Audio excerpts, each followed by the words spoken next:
Rightio, Samoa Joe. The Ghost Monument. Yes. So, the Ghost Monument. Once again, I have the notes here, and it's going to start by plugging the Patreon. Correct. Patreon.com/Genesis Evangelizani if Yep. you'd like to Got it right that time. help us out so we can get better equipment, faster uploads, and just overall better quality at what we do. Hopefully. Hopefully, fingers crossed. And not- also, if you want early access, Yep. or even requesting videos, check out the tiers. Yep. There And are certain rewards you can get, and we may even add more rewards later down the line. we have some ideas, but we won't announce them just yet. But we've got some potential Mhm. things we could do. Cool. That's out of the way. Plugs out of the way. Sell your souls to us. Thank you. So, The Ghost Monument by Chris Chibnall. Series 11, Episode 2. Yes. What was your initial reaction to this episode? The one word I would use is basic. Very basic. Very basic. Yeah. However, if I define that, there are other episodes, particularly episode 2s, that I would also classify in the same genre as Mhm. basic, Yes. but are much better. Yes. I think a good example of that would be The End of the World from Series 1. Yes. That is an episode that I think the plot fits into the realm of basic, but my actual rating of that episode is a lot higher than what this will be. Mm-hmm. If you want to know what my rating is of that, check out our End of the World reaction and review. Yep. Because that episode does a lot with its characters within a basic plot. Yeah. A lot. A lot of story, a lot of character development.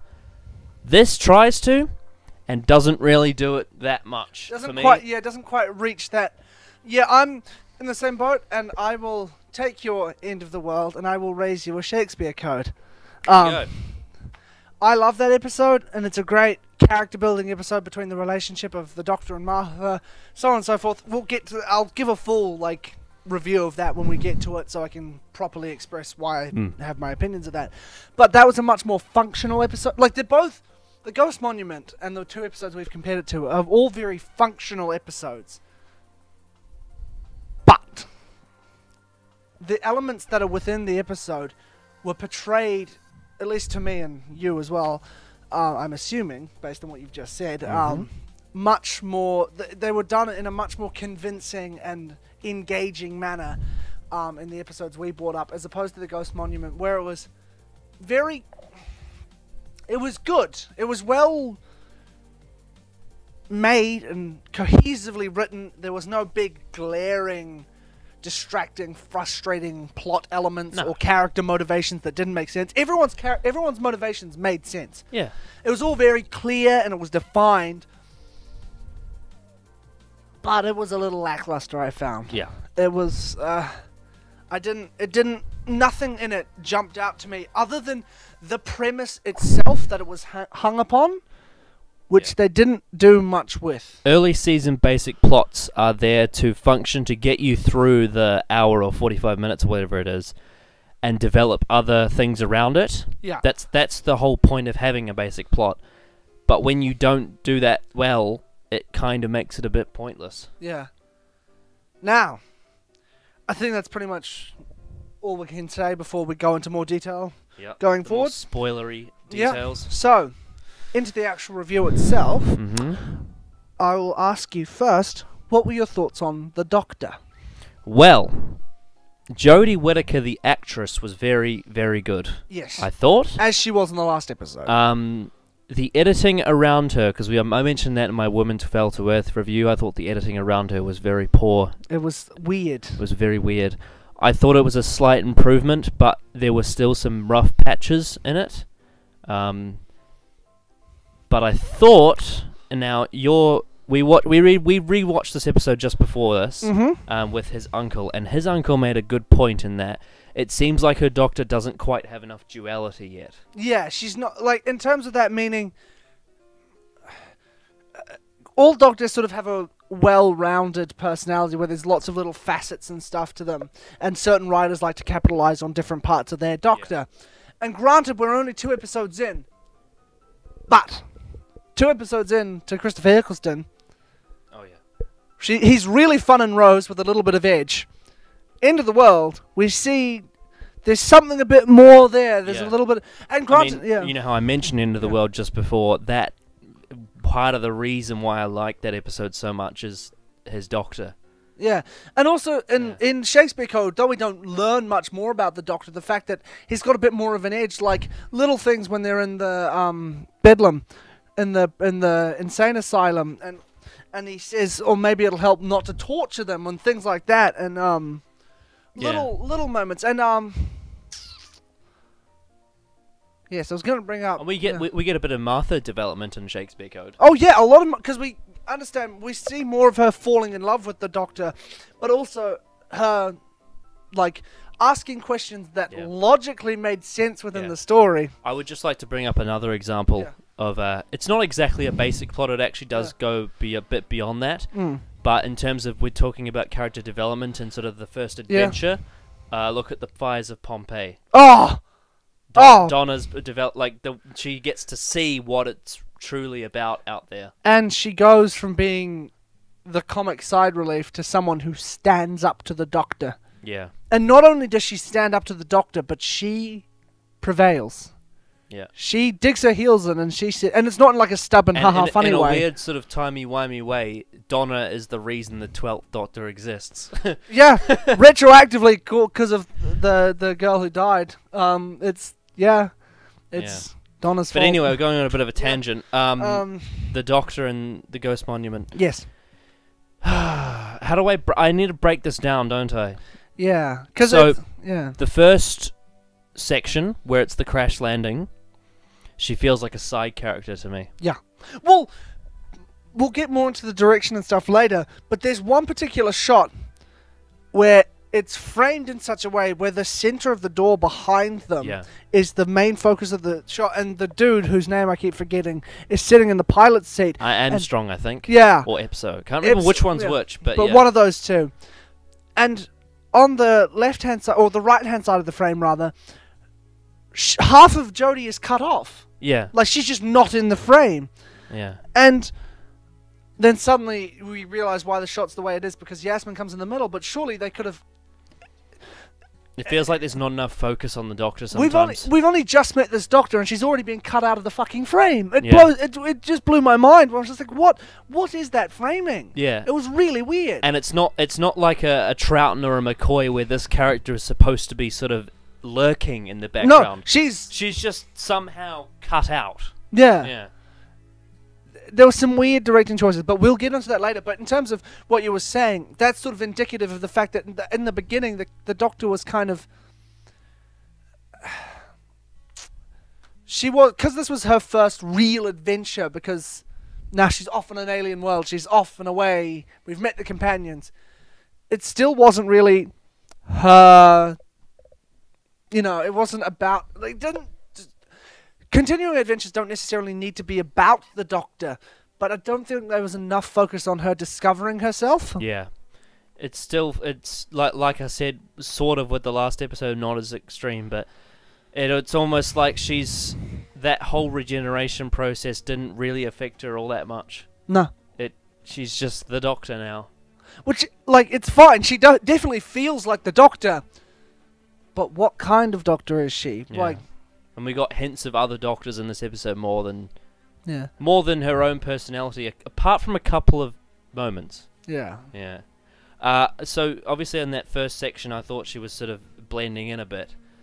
Then after that point, we sort of started to get her. I think when is that scene where she runs on into the mist. I think that's when she sort of arrives in the episode.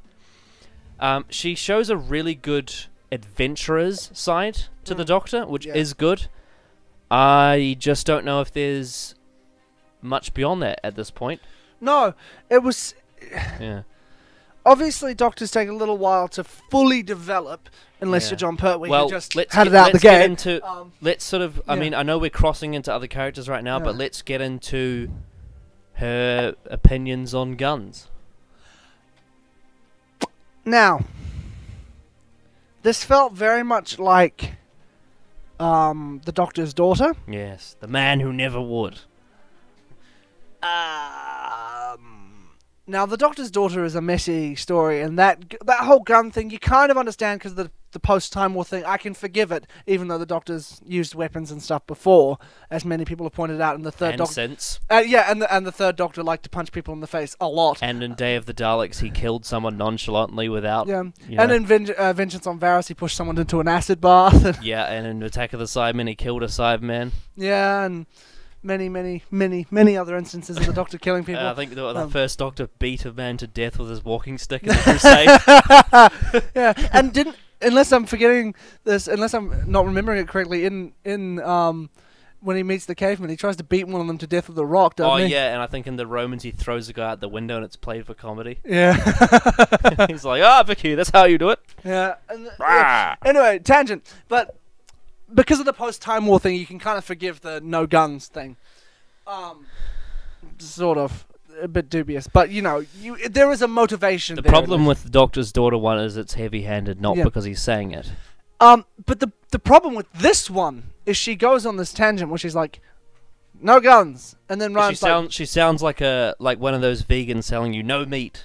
But not even that, but it's... The tone's weird in terms of it's followed by Ryan going Call of Duty, pew pew pew. They're trying to force in cool factor to him now instead of actually making him cool. I was totally expecting him at the end of it to be like I was totally expecting that kind of. I expected Ryan to be an actual swagger. They've written him like a 14-year-old kid. Yeah, like a Fortnite player. Yeah. Yeah. And he's supposed to be 19. Like, I know dyspraxia is a severe learning disability because I've got it myself, as I said, and it fucks you up. It sucks. But it doesn't make you act like you're 6 years younger than you are. It's just... No, I think that's just Chibnall thinks that's cool. And he's got the dad syndrome going on. Yeah. Yeah. He's like Capaldi coming in on the tank. Oh, but in writing form, where it's like, this is not cool, this is embarrassing. Well, I think there's, you think of scenes with Matt Smith, in Dinosaurs on a Spaceship in the Power... when Matt Smith's playing with the Wii remote? I think that's what Chibnall thinks cool Doctor is. Yeah, but yeah, so back on the Doctor and the gun thing, it felt strange and jarring.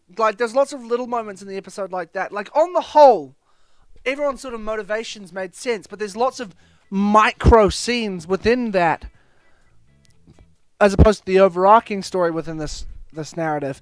The little scenes and little moments, which just what? Why would you do that? What? When Graham goes, look, Doctor, scorch marks. Yeah. Even though, of course there's going to be scorch marks. This is a ruin. What?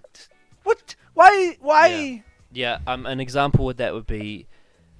I know we're kind of covering all the characters at this point, but I've just got to get it off my chest before I forget. Yeah. My least favourite scene from the Ghost Monument is after they leave them.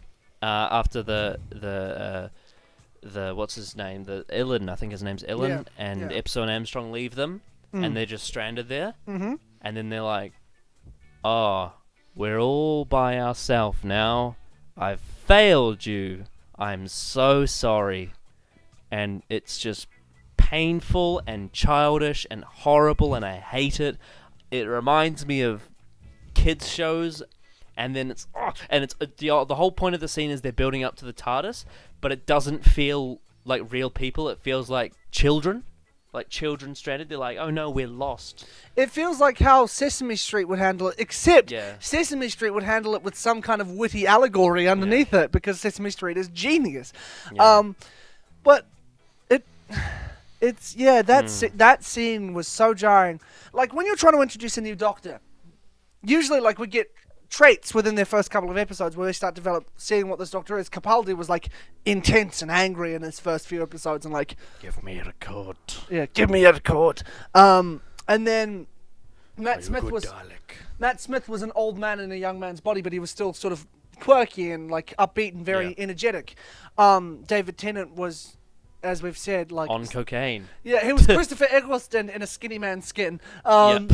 And then Christopher Eccleston was a very fun man with a very dark edge behind him. Like, and so you could say that for about, except maybe Sylvester McCoy, who didn't really develop until his second season. Correct. But you could say that about almost every Doctor is they have, within their first few stories, like you start seeing what they're about. Yeah. This one, the big thing we see from Jodie in this is her giving up.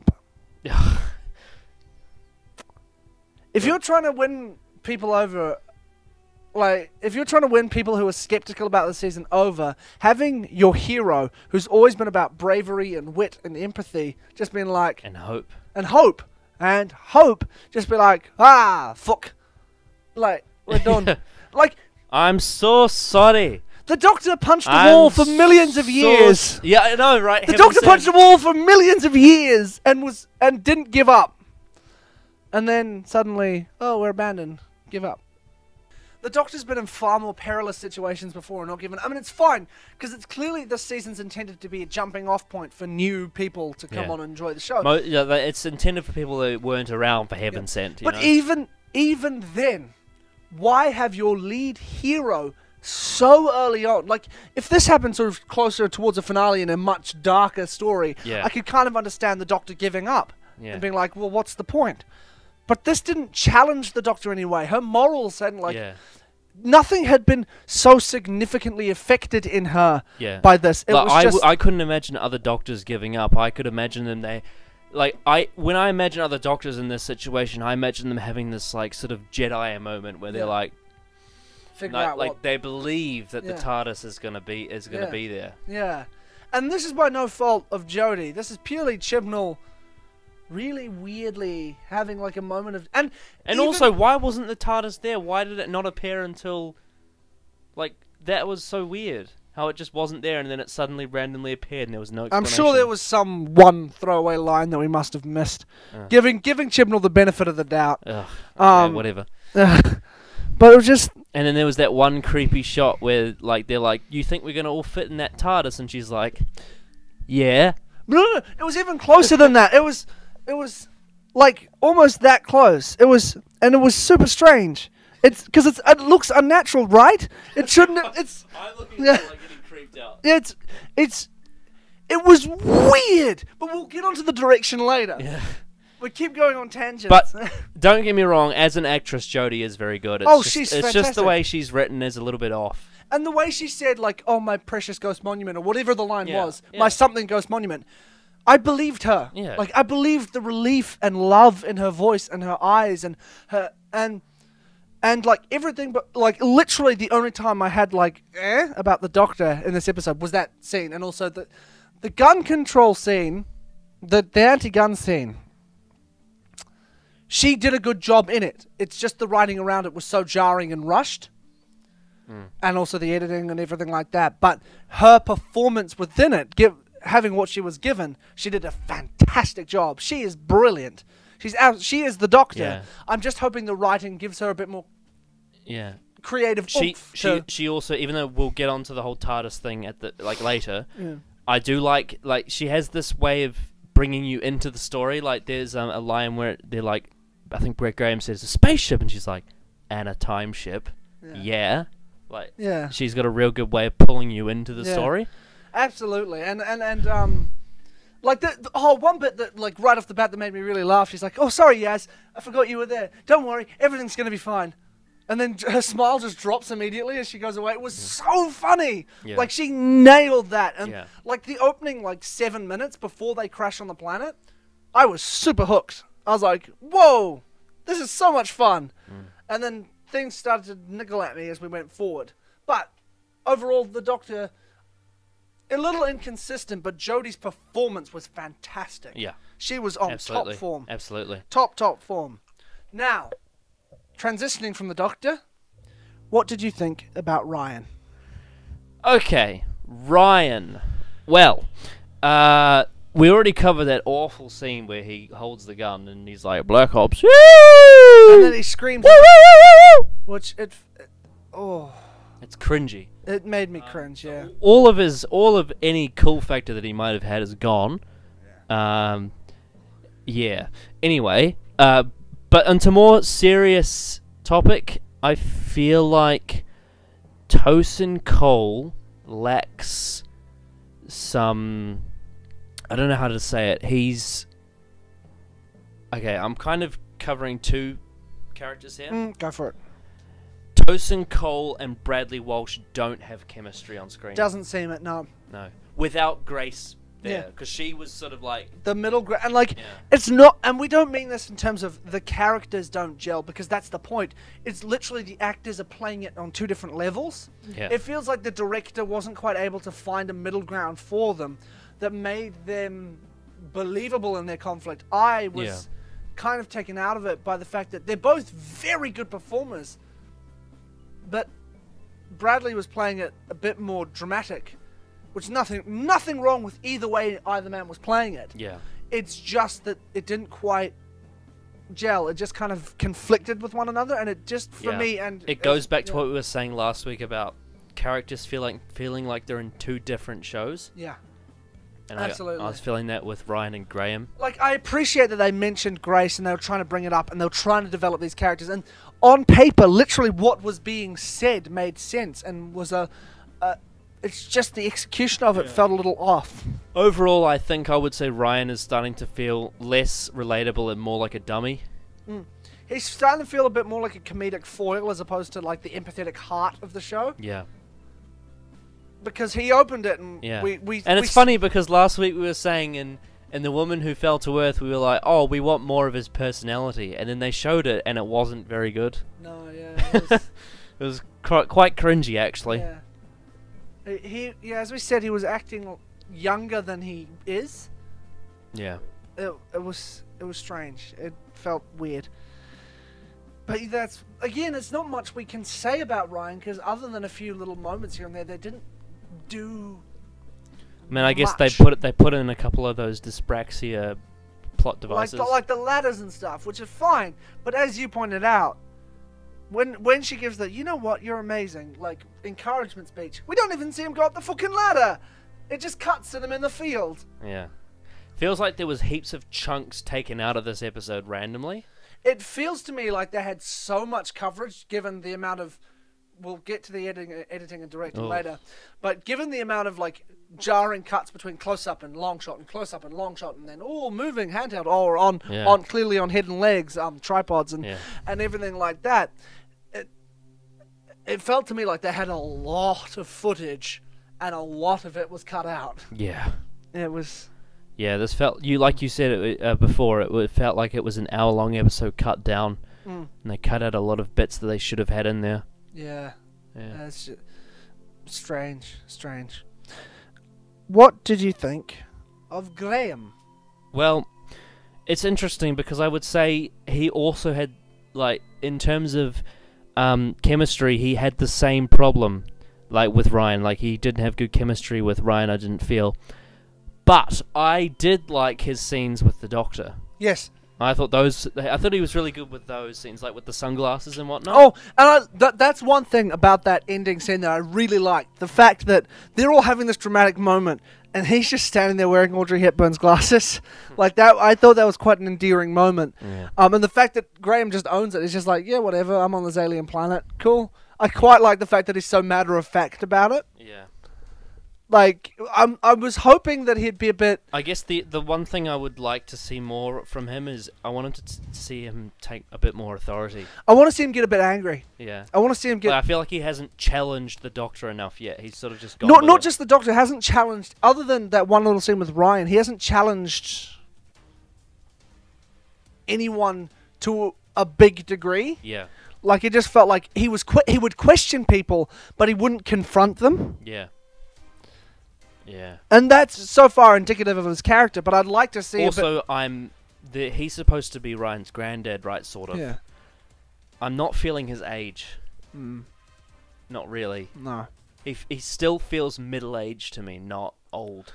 Well, he's supposed to be middle-aged, but he doesn't, like, I suppose, again, that could be potentially part of the character, but it just still feels a bit underdeveloped. Like, he feels, like, inexperienced Like, not even though they said he's been his grandfather or step grandfather for about 3 years, it still feels like there's not that connect. Like, I don't know how to describe it, but it doesn't feel like he's believable in this grandfather role, but not because the script has written it so, but because it's hard to describe, but it just, he doesn't, and it's by no fault of Bradley Walsh. He's fantastic, and he absolutely, he just screams charisma, but Graham, the character, feels a little bit inconsistent with himself so far. Yeah. He, like, some scenes he's the heartwarming. I'm not loving Graham like I should be. Yeah. I thought that I would love Graham like I love Wilfred, you know? Wilfred's the obvious comparison because of the grandfather thing. Yeah. And Wilfred is a pretty high bar to compare to. And I was expecting him to be like a gruffer Wilf.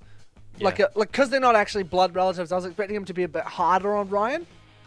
Like, still showing him affection and love, but just tough love, you know? Because Graham himself is still grieving as well. He lost the love of his life.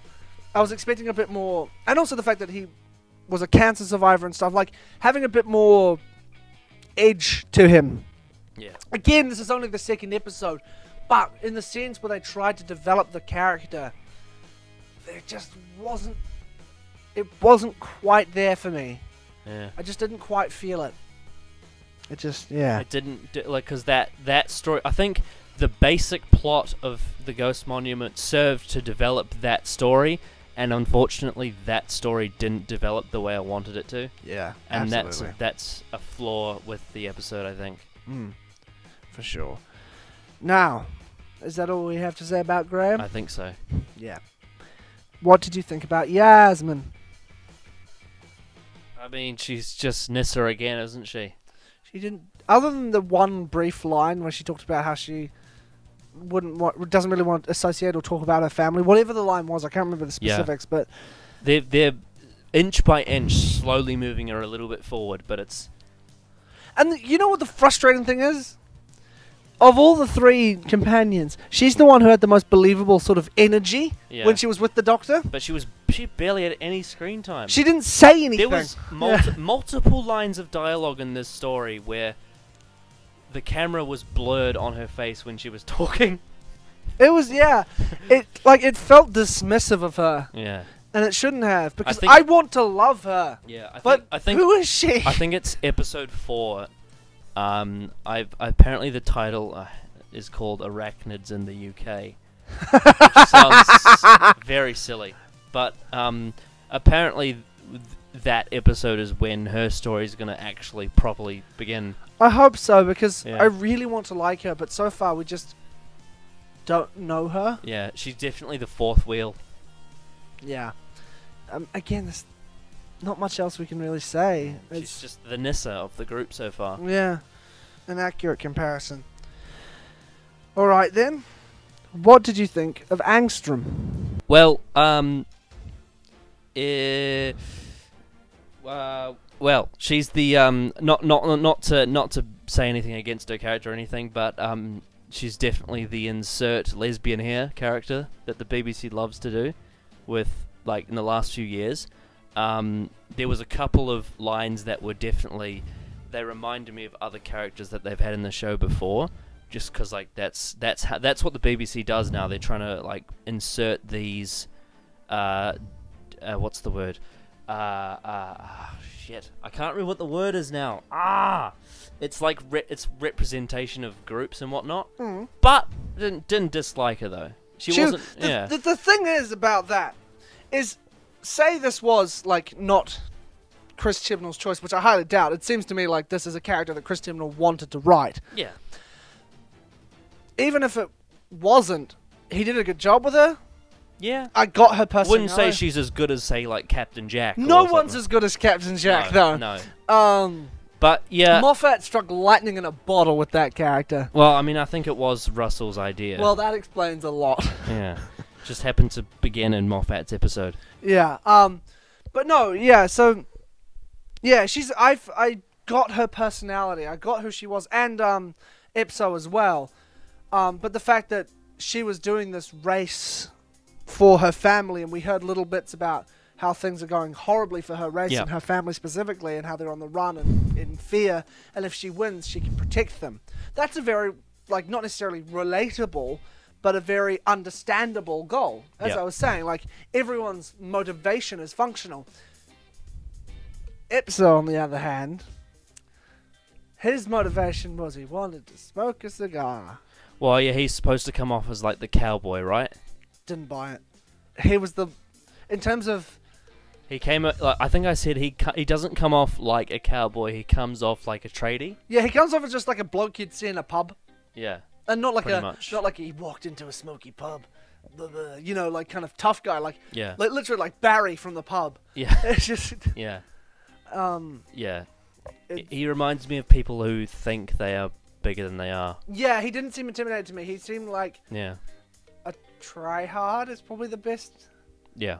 term. But what I was saying before about Armstrong is I wanted to bring that up because that is something that people get triggered by from certain characters these days, and it might not it's not necessarily the fault of the show or Chris Chibnall or the BBC or whatever, but a lot of people find it they get taken out of the story when people are given the identity of these social groups, if you know what I mean. I suppose so, but this is like a whole other like conversation to be had. Yeah. But this is something where I'm of the opinion, so as a writer, I try to write interesting and diverse characters just as is, because Yeah. as a writer, I don't want to write the same types of people all the time. Yeah, of course. So I've never had an issue with diversity in scripts because... Well, I don't think that's what the problem is. I think Yeah.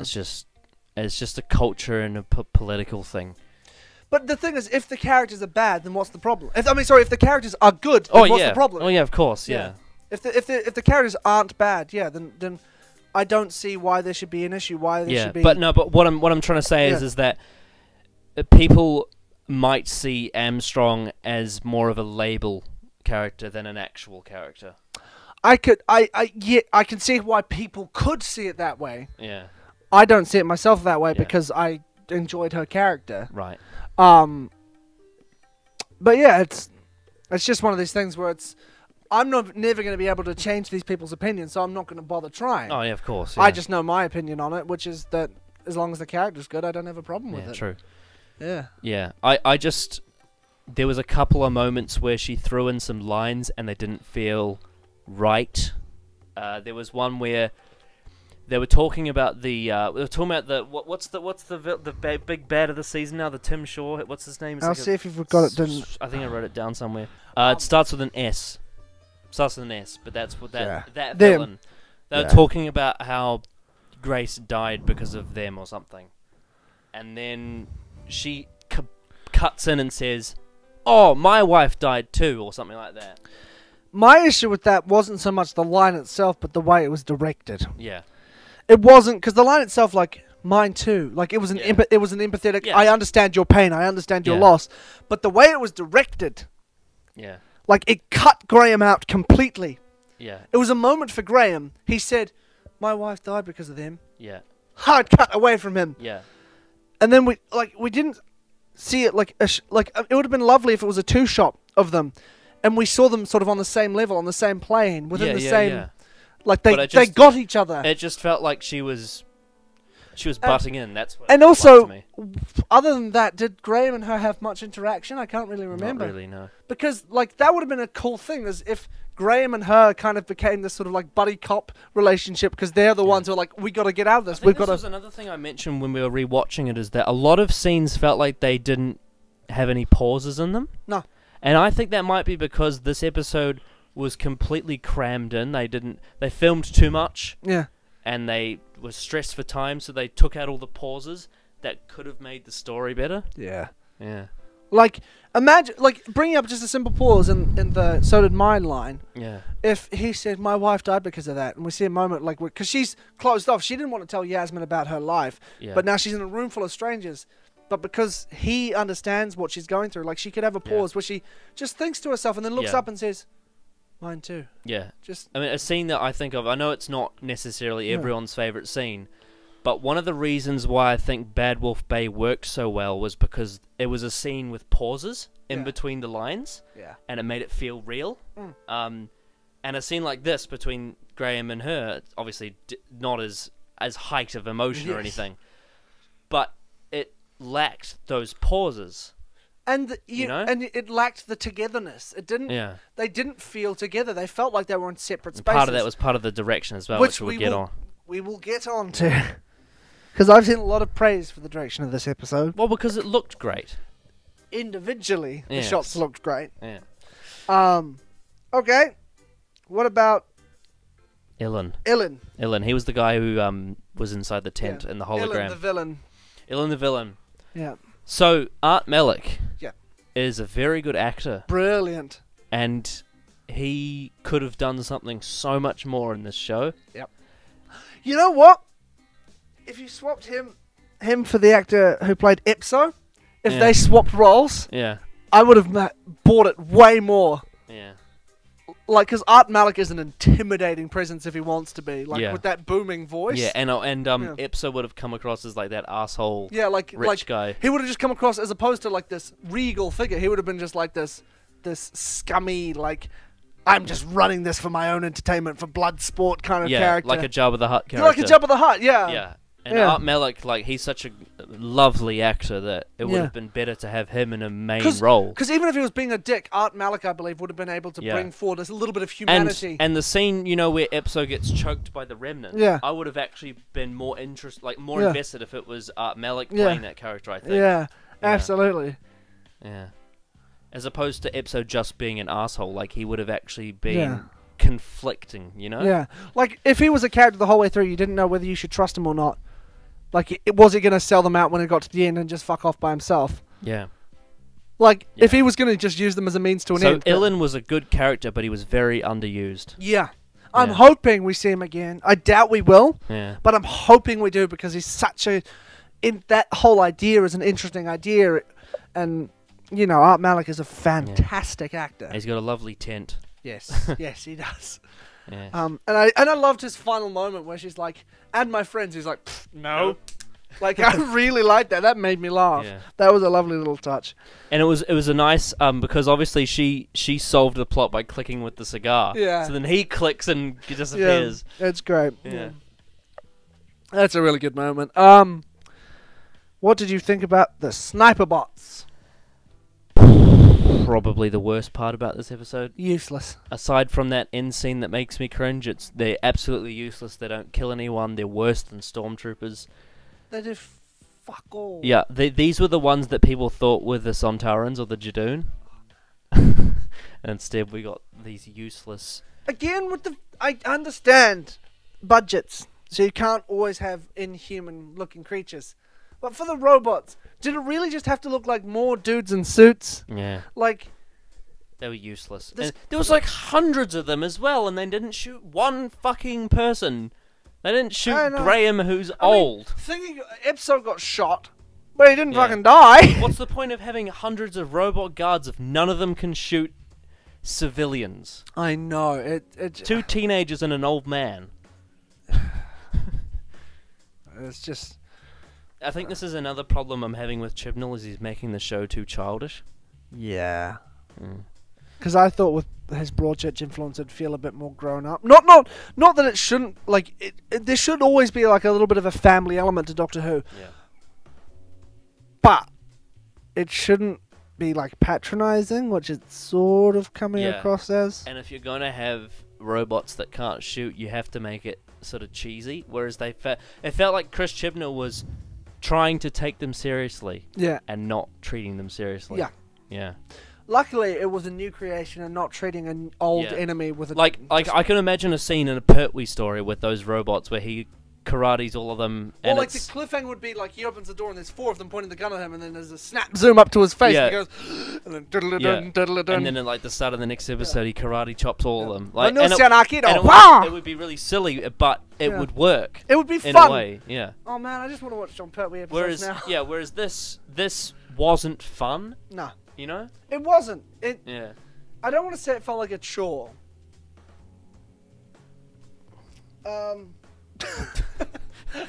But it kind of was. Um, It's like mandatory padding. that we didn't need. Cut through all that shit.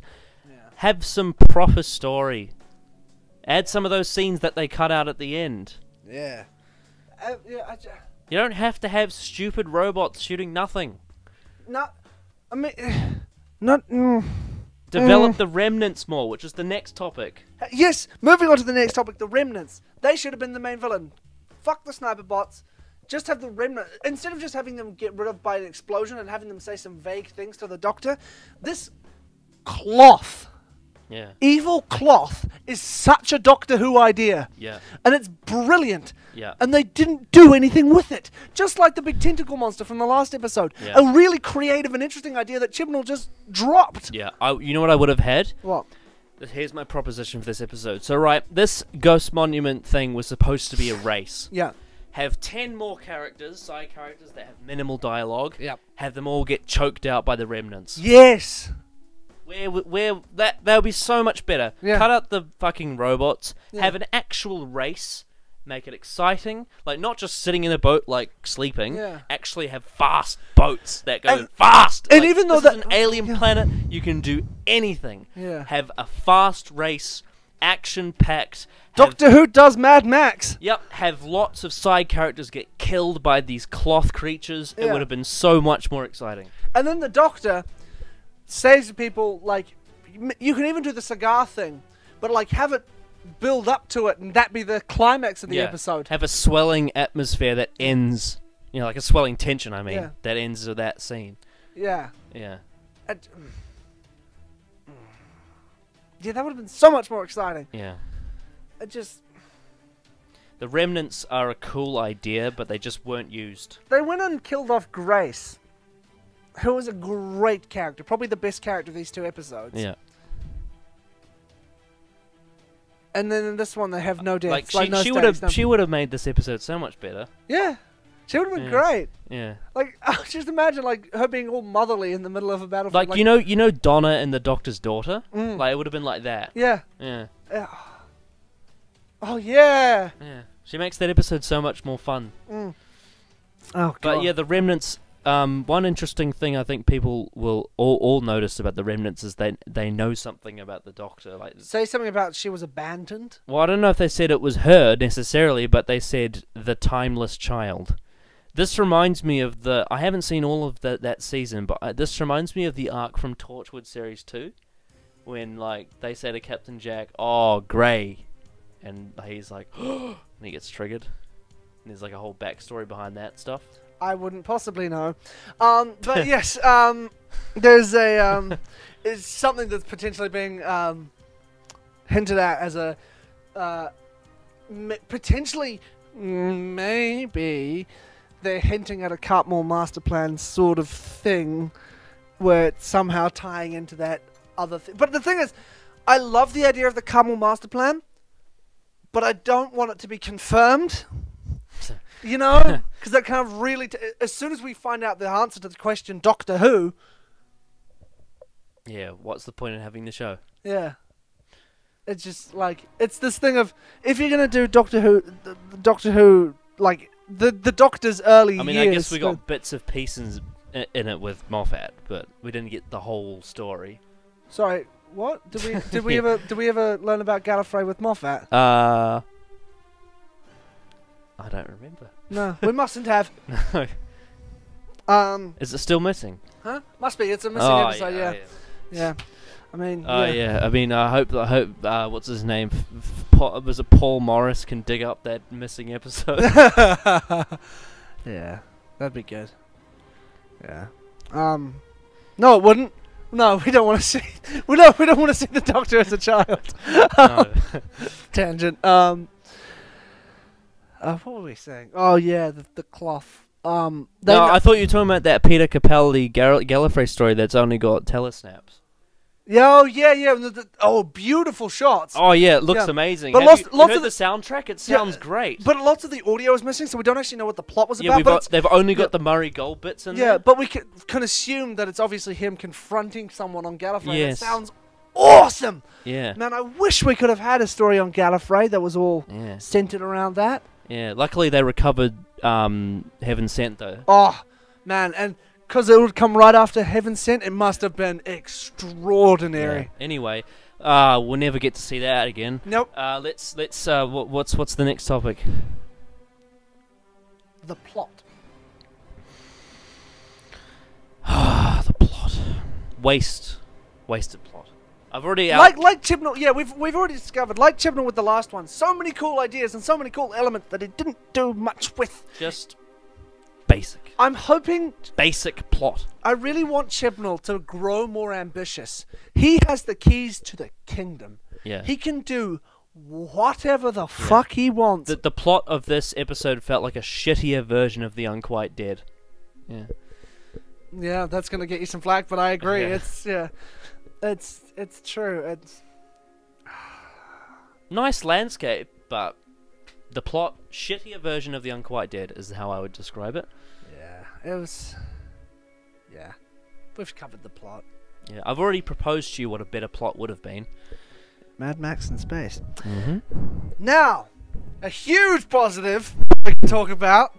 I mean, we haven't actually really touched on this before shooting this, so you may disagree with me, but I fucking love the new title sequence, music and the visuals and everything. It's very classic. It's like someone animated like realized what the Hartnell one was attempting to do, and like here with CGI we've made it real, and but it doesn't feel like it's spitting in the face. It feels like it's a loving homage whilst being this own thing, like it's a new identity. And it also feels modern at the same time. Yeah, and it's it's good. And Sega Nakanola's score, Yeah. oh boy, It's very bassy, isn't it?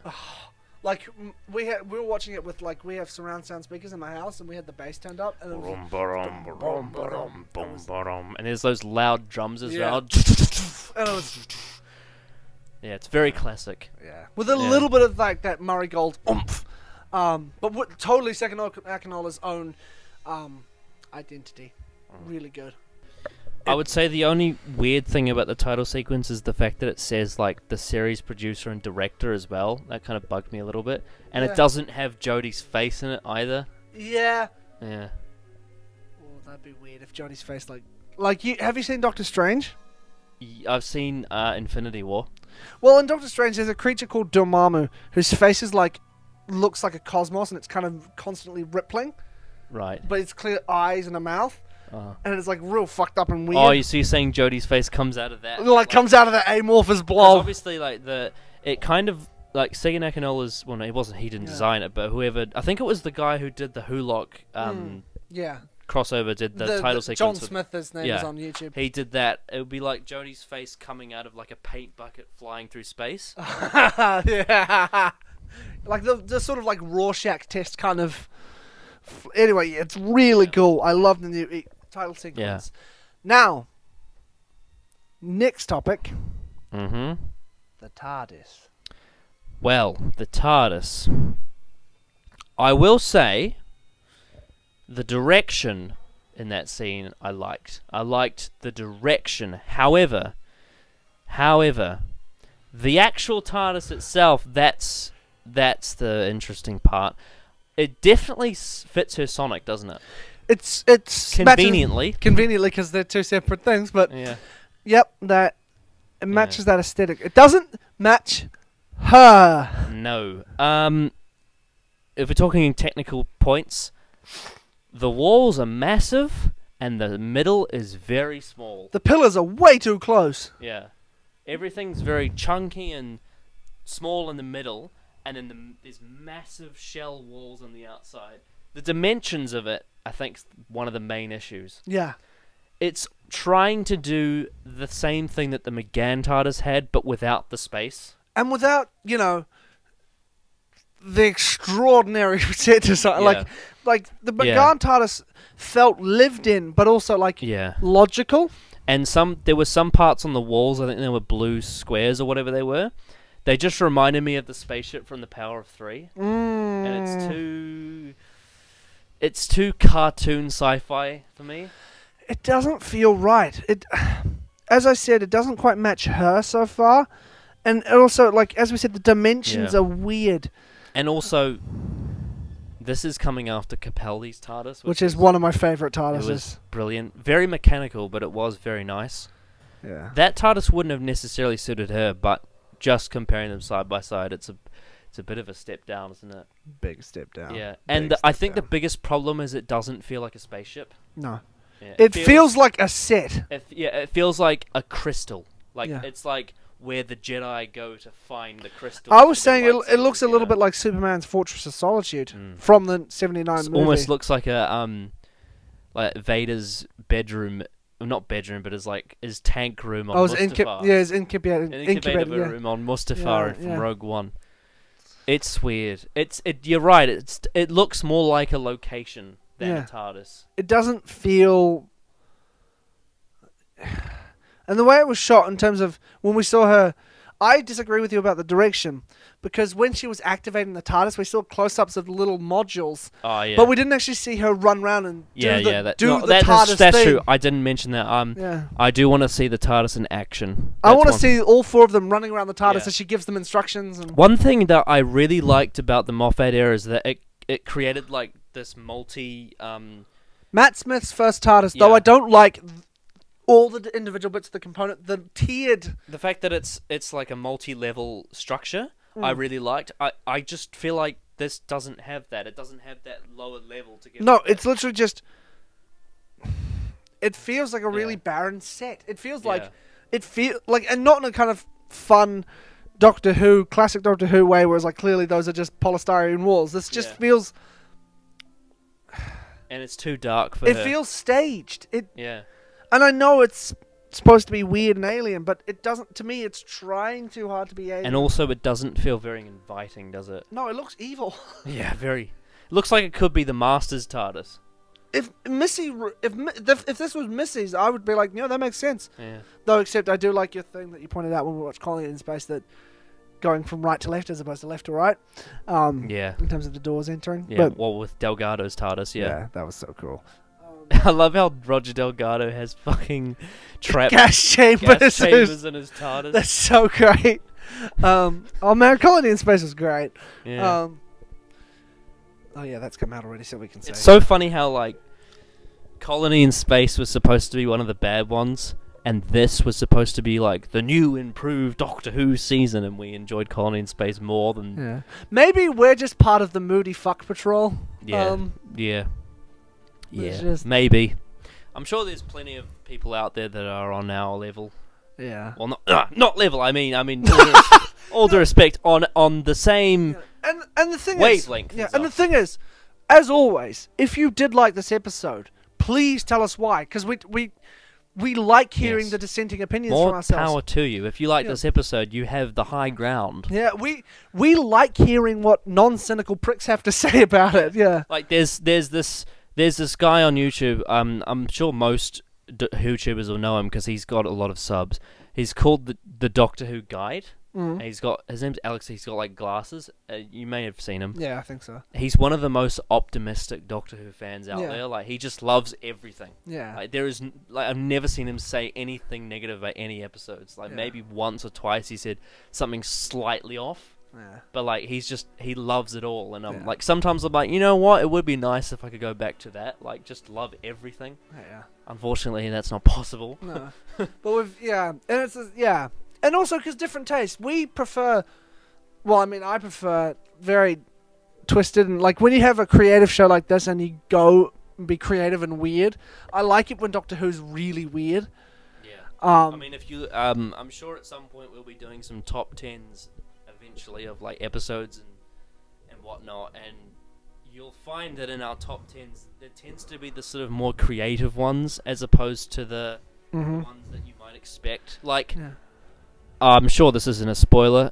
Like, for example, you wouldn't see The Empty Child, The Doctor Dances in my top 10. No, neither mine. Even though that would be in a lot of people's top it's 10. fantastic. Don't Yeah. get me wrong, but it's not. But like in terms. terms of what is actually our favorite episodes, there's like a slightly different tier for us, and it goes I into mean, this quite part of it, creative, and in terms of like the tone of what we like, I mean, it's kind of in the name of the channel. I guess Just- so. Yeah. In terms of more traditional Doctor Who stories. Well, yeah, true. I mean, Genesis and Caves were well liked, pretty across the board. That's, I think. but in terms of darker stories. Yeah. Because they're guess so. miserable, the pair of them. Well, yeah, especially caves. Like literally Everything sucks and then you die. Everything. Everyone loses in caves. It's great. Yeah. Cool. Now, on to the writer, Chrissy Chibnall. Have more ambition, please. I want more from you. We know you're brilliant. Just stick it in there. Like, don't hold back. You're just making something so simple. He feels like he's trying to appease everyone, and by Yeah. doing so, not please. Like, take some risks. Don't be a yes man. Do something. Like, even if he does something really outlandish and weird and out there, and I hate it. Like a Moffat. Yeah, I'm still like, the thing is, I respect Moffat, regardless of what I say about him or the quality of his writing. I respect Moffat for a lot of the risks he took. Yeah. I'm hoping Chibnall starts taking a Because bit more risk. whenever he gets an idea, he goes with it and he pushes No matter it. how shit it is. Yeah, he goes all the way with it, Yeah. and sometimes he's absolutely brilliant. Heaven sent. Heaven sent. Well enough in time. All of his ones during the Russell era. All of them. Yep. Not a... Yeah. You name me one that's less than great during Russell's run that Moffat wrote. All of them are great. Yeah. And yeah, and that's because he had so much ambition, and Yeah. he went full on with his ideas. Yeah. Sometimes it takes controlling him to take out some of the bad bits. But I'd rather I would rather too much of a bad thing than not enough of a bland thing. Yeah, I would rather like here's the thing. This is a tough one, but ultimately I would rather have Heaven Sent and Hellbent than have the Ghost Monument. Yeah, I'd rather have one episode which is experimental and genius and one of the best pieces of television I've ever seen, and then something that just ruins the show for me immediately Yeah. following, just based on the risks it took and the weird decisions it made, as opposed to an episode that made me feel nothing. Yeah. Because Heaven Sent and Hellbent, both of them, on different ends of the spectrum, made me really passionate. Ghost Monument... Yeah. If Ghost Monument was like if every episode was to the level of Ghost Monument, I don't think I'd be a fan of this show. I don't know if... Like, if every episode of this season is like this, I probably won't buy this on DVD. I might rent it so I can listen to audio commentaries, but it doesn't... Even the completionist in me, like, if this is the level I think I might have to buy it though, because I've got my big shelf. True, yeah. Yeah. Right. Is there anything more you want to say about Chris Chibnall? Have more ambition, please. That's basically it. Just experiment more. Take risks. Yeah. I think you're in a secure enough position with the ratings you're getting that, like, with your next season... I mean, obviously we haven't seen everything he's written this season, but if this season is pretty tame, hopefully next season he'll... I don't want his entire era to feel like Series 7. No. Yeah. My microphone wasn't plugged in. Oh, yeah. But that's fine. But yes, basically, to reiterate, in case you couldn't hear that, more creativity is all I really ask of Chibnall. Because he's a very functional writer, it's just lacking that spark. Yeah. Alright, director, Mark Tondre. Tondere. Mark Tondere. Okay. How did I say it before? All the pieces of the puzzle are very lovely. Like, Yes. great visuals, well shot. I like some of the experimentation they went for. The problem is, it's not assembled well. No. The editing really sort of... Yeah.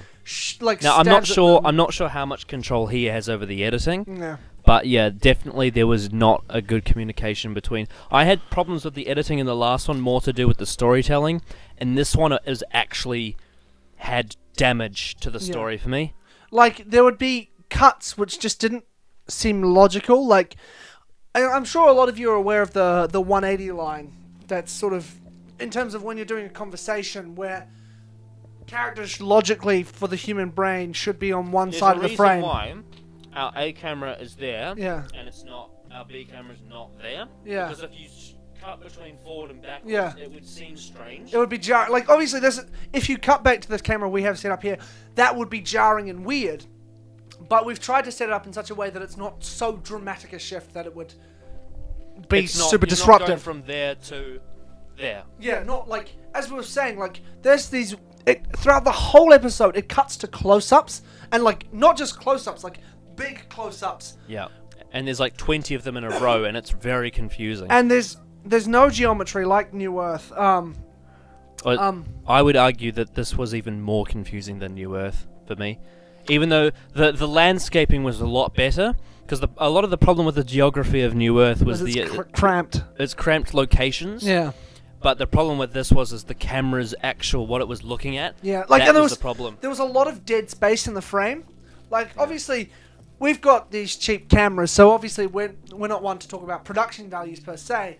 But in terms of this, very expensive for BBC, excuse me, very expensive for BBC production, to have these sort of amateurish-ish, like, transitions and cuts and stuff, and it felt inexperienced. It felt untrained. It felt like a film student was editing a lovely professional Doctor Who They episode. got given hours and hours of footage to sift through, and they're like, oh, that shot's nice, and that shot's nice, and that shot's nice, without any thought as to the cohesion of the scene. Yeah, there's the one that really stuck out to me was the conversation with Ryan and Graham inside, and then it cuts straight to Ryan looking outside, then it cuts straight to the Doctor, and it's so confusing. Yeah, it cuts from Ryan and Graham with so much dead space on the wrong side of the frame.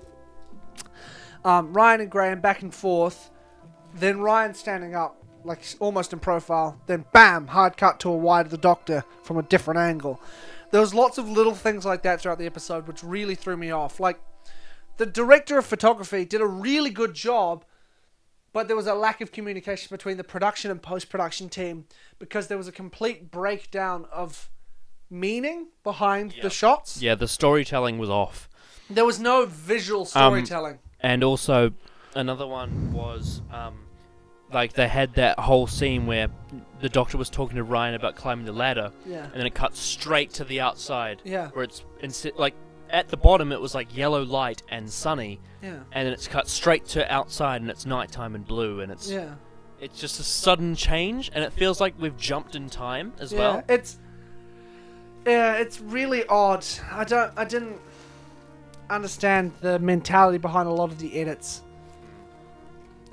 Doesn't feel like real life. No, but like, even then, Moffat's didn't necessarily feel like real life, but At least they made sense. like, The editing for the most part makes sense. I preferred the editing of Hellbent to the editing of this.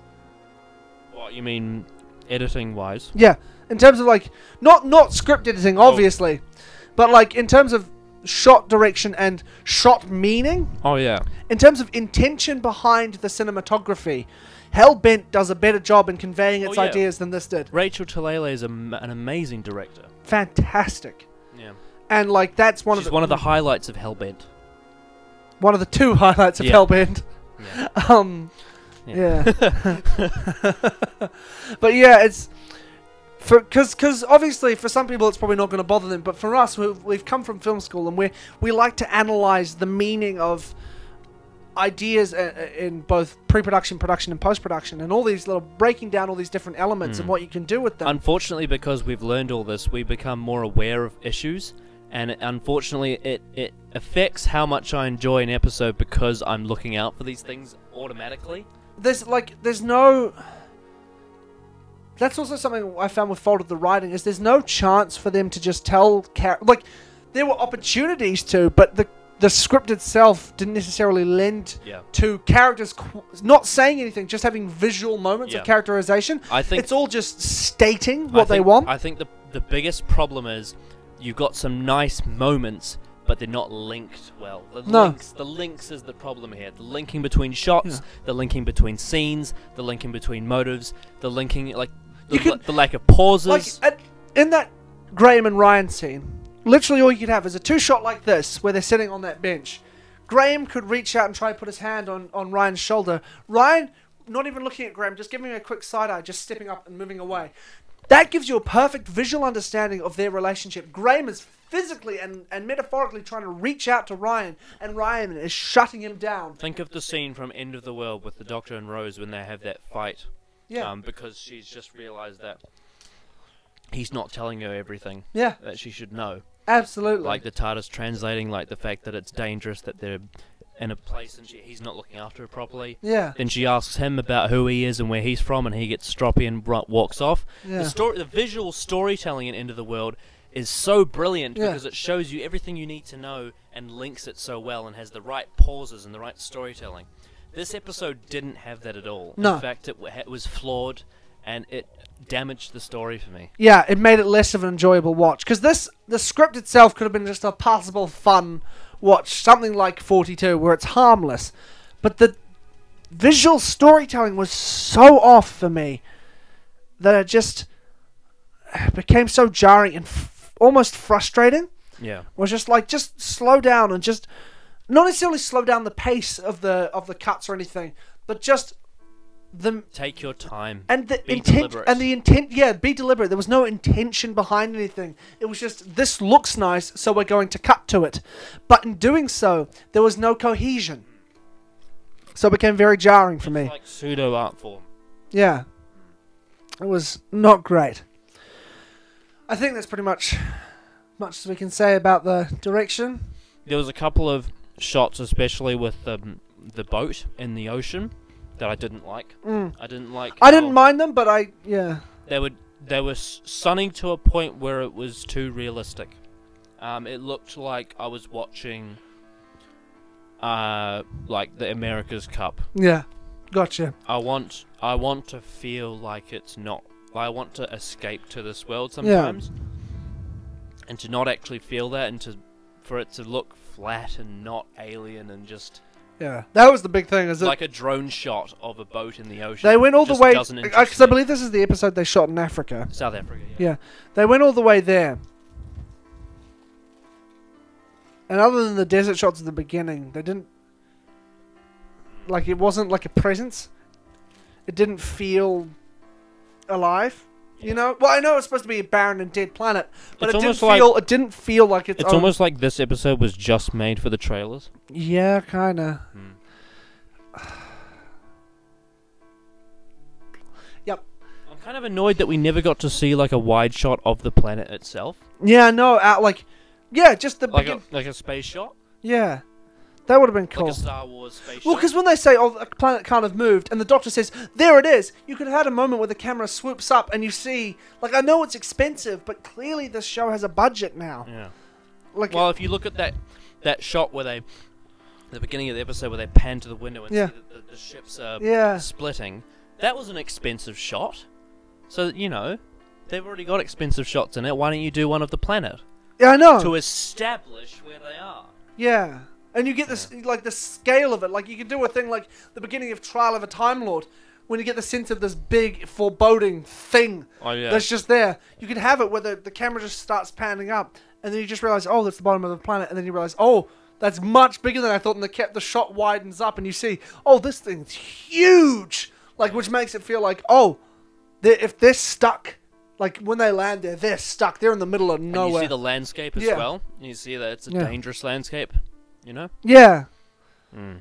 You could have done something creative with the planet itself, but it was just kind of nice locations. It wasn't... Again, there was no intention or...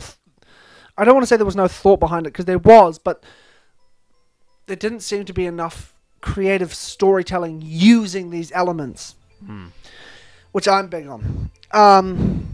Right. Now on to a big positive. The wonderful Sega Nakanola Yes. and his score. He was amazing in this episode. Stellar. Absolutely He stellar. was even better in this one than he was in the last one.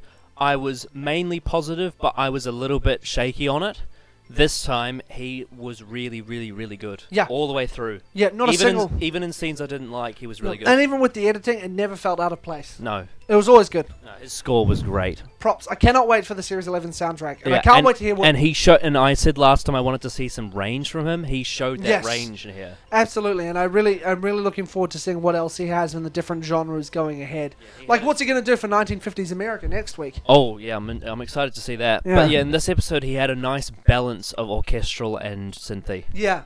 That's what I really like, is he's got the big string section and the drums, but he's also got that sort of old school synthy feel. It almost reminded me, not as, because obviously I have a personal opinion, but not as legendary as, but it almost reminded me of the soundtrack from The Impossible Planet and the Satan Pit. Yeah. Almost. Not quite as alien, but Yeah. it was getting towards that. Like Yeah. that sort of alien-sounding orchestral soundtrack that I really like. But yeah, I'm looking forward to seeing what he brings to all of his episodes now, because I can tell that he's got a good range going. Absolutely, and it's going to be super exciting to see where it goes. Mm. Brilliant. Now, Just before you do that, do you want to have a look over those other notes that Yes. I wrote? So when Connor and I watched over the episode just before filming this, he wrote some notes. So we're going to just... Oop, hang on. Bear with Any this, of those you want to discuss that we haven't already? So, overambitious cinematography, shutter speed during the crash. Yes, this reminds me of Deathly Hallows Part 1 when they increased the... is it increase the shutter speed or decrease? Increase, I think. Yeah, it makes it look like when you see like army people going through mud and they increase it and it's like, oh, it's all rugged and Yeah. I don't know, it was something I noticed. It was, yeah. Bad cutting, which we covered. Good landscape, but not used well enough. Too many close-ups. Yeah. Weird headroom, which we were talking about in terms of there was a lot of dead space in the frame that didn't have a purpose. David Attenborough feeling shots in terms of it feeling a bit too real. Yeah, we've covered that. Yep, covered that. Why do the robots have an EMP charge? Oh yeah, that was your uncle, he said that. My uncle just pointed out when Jodie picked up the EMP charge from the robot's outfit and set it off to wipe out the robots. Why did they have it on them? Because it's only going to affect other robots and not organic creatures. So, who knows? It's one of those Chris Chibnall plot devices, isn't it? Yeah. Brute force. Ah, yes. I'm sure 99% of you won't know what I'm talking about, but there is a level on the game Brute Force for Xbox called Terrorist Ghetto that is almost exactly like this episode. You start out on a beach with 3 people. You walk into a base with guards. They're actually like people guards, not robots, and they actually can kill you. And you walk into a temple on a beachside with hieroglyphics in it. Yeah. It's almost exactly the same. And those hieroglyphics are referencing a villain outside of that world, which is exactly what this episode was doing. Yeah. Yeah, that was creepy. Weird. Yeah, and that game's from 2003. Ooh, the 40th anniversary. 40th? 2003. It's 2018. 40th anniversary of Doctor Who. Oh, sorry, I thought you meant 40th anniversary Brute Force. It's it's like it was its 40th anniversary the year it came out, yeah. I thought you meant 2018. Oh, no. No, it's like the 15th anniversary. Yeah. Jesus. And then the others we covered, childish dialogue and the... The last... I already covered the last... how quickly the Doctor gave up and how just sort of... How cringeworthy that last scene was. It felt like kids' TV. Yeah. Right. The viewership of this episode was overnight viewing figures was 7.1 million, which is down from last week's 8.2. Might I just add in quickly before you talk about that? Apparently, the consolidated viewing figures for Woman Who Fell to Earth was 10.9, which was more than the overnight for Rose.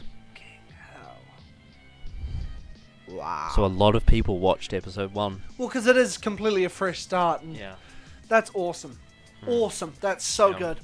But it didn't even get close to Voyage of the Damned. No. But, or City of Death. No. Still not to be beaten. But anyway, yeah, this week it dropped by 1.1 million. Which sounds like a lot, but to be honest, from a season premiere to a second episode... That's about as many people that watch a Torchwood episode. Yeah, but like, the thing is, if this show still gets like 7.2 million each week, those are still good, strong viewing figures for a weekly show, for a weekly drama. Yeah, that's like more than what most of the Capaldi era got. Capaldi got on average 4 to 5. Yeah, which is rubbish. Yeah. For the UK is rubbish. Yeah.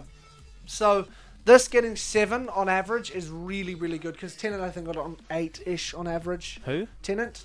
At least. Yeah, 8, 9. If you got like the big episodes got like 10 to 13. Yeah. Yeah. But yeah, so this has the potential, if it grips people, to have that kind of viewing figure. But even so, even if it doesn't, if it's like sort of in the 7 to 8 range, that is still really strong, and that's still really good, and long may it rain. Yeah, especially for TV in 2018 as well. Yeah, where there's so much streaming and everything. Yeah. These are just the overnight viewing figures. Yeah. Not streaming, not everything else, not taking into account These the are people piracy. these are people sitting down to watch the show as it airs. Yeah. When it's actually an option to watch it on demand. Yeah. Which is what 2 million people did. And not only watching it on demand, but not taking into account all the piracy that may have been taken into account. Yeah. Like, the amount of eyes that are on this show is incredible. Yeah. It's really, really good. Brilliant. So, give your conclusion and a rating out of 10. Okay. The Ghost Monument is a very, very basic episode.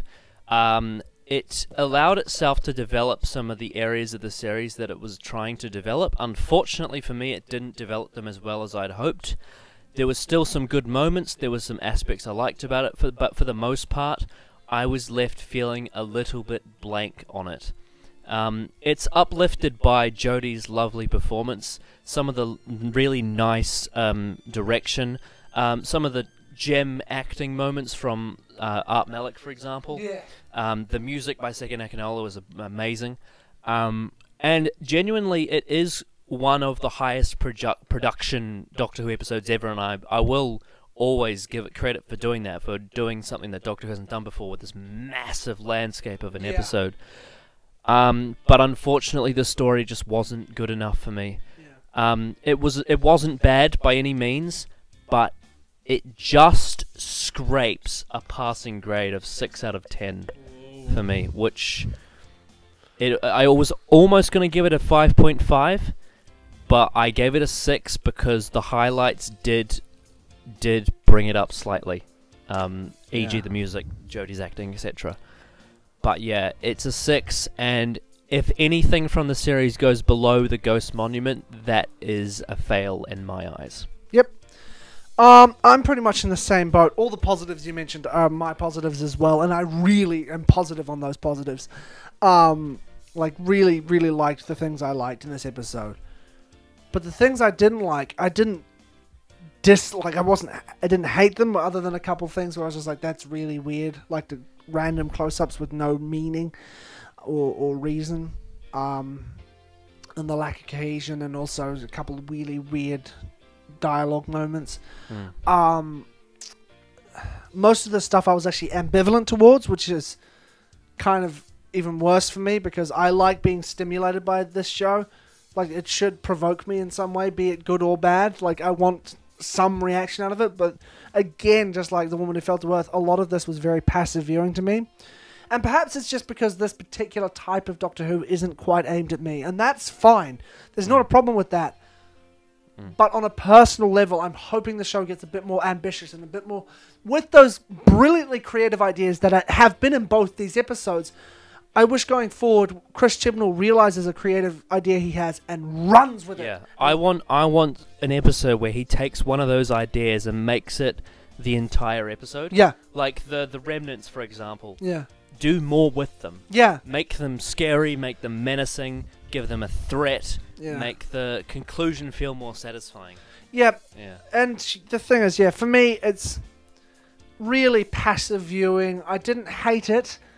Yeah. I wasn't gripped by it. Do you think this might be because It's like when you've played a video game 1,000 times, and every time that you play, like you want to replay it, you have to get through those first few levels, and it's just boring. It could be. It could Yeah. be because we're waiting for the series to really kick into gear. Yeah, because But for a lot of people, this is their first couple of episodes. Like, I can see why this would be a great introduction, but for a long-time fan, and Yeah. also just as someone who appreciates the art of storytelling Yeah. through visual medium. I think the justification for me personally was when we compared it to other Yeah, episode 2s, that's what I was like gonna bring up. End of the World, for Yeah, example. and for me, for the Shakespeare Code, yeah. it's a very ambivalent watch, but I didn't dislike it, and I completely see why a lot of people are very big on it. But there's a lot of little niggly things throughout the whole thing that irked me, and I'm hoping the series picks up with the different writers going forward. Like next week, again, I'm still excited for next week because it's not Chibnall this time. It's Mallory Blackman next week. And I'm excited to see what she'll do. She's a new writer. We've never seen her write Doctor Yeah. Who before. Yeah. So it's going to be interesting because she'll bring something completely new we've Yeah. never seen before, hopefully. Yeah, but the thing is, I was hoping it would be a pure historical, but we sort of did with the laser gunner. So, but anyway, my rating out of 10 is the same. It's a 6 out of 10. Really, just passing grade It's Doctor a Who. passing grade Doctor Who. Not bad, very functional, but it just could be so much better. Yeah. So much better. Yeah, but for me personally, this is the low bar that I consider Doctor Who at. Like, I don't think Doctor Who's, like, for its quality, I don't think Doctor Who should ever really go below the Ghost Monument. No. Because when it does, that's when it's bad it television. It like really disappoints me when it goes below that level, you know? Yeah, absolutely. Yeah. All right, I think. Well, should we preview the next episode? All right, yeah, we might as well. It's called Rosa. Woo! It's about Rosa Parks. Yes. And I think I studied this in social studies in high school. You probably did. But I don't really remember all the details. All I know is that there's the bus incident. Yeah. But in this, from the trailer, what we seem to get is before the bus incident. Yeah. Because she goes, "My name is Rosa Parks," and Yasmin's like, "No way!" Like, so it seems like we're going to get to meet and know Rosa before the incident happens. Well, like I think you said you were fearing that the person that tells her to get off the seat is alien. I doubt they'll do that.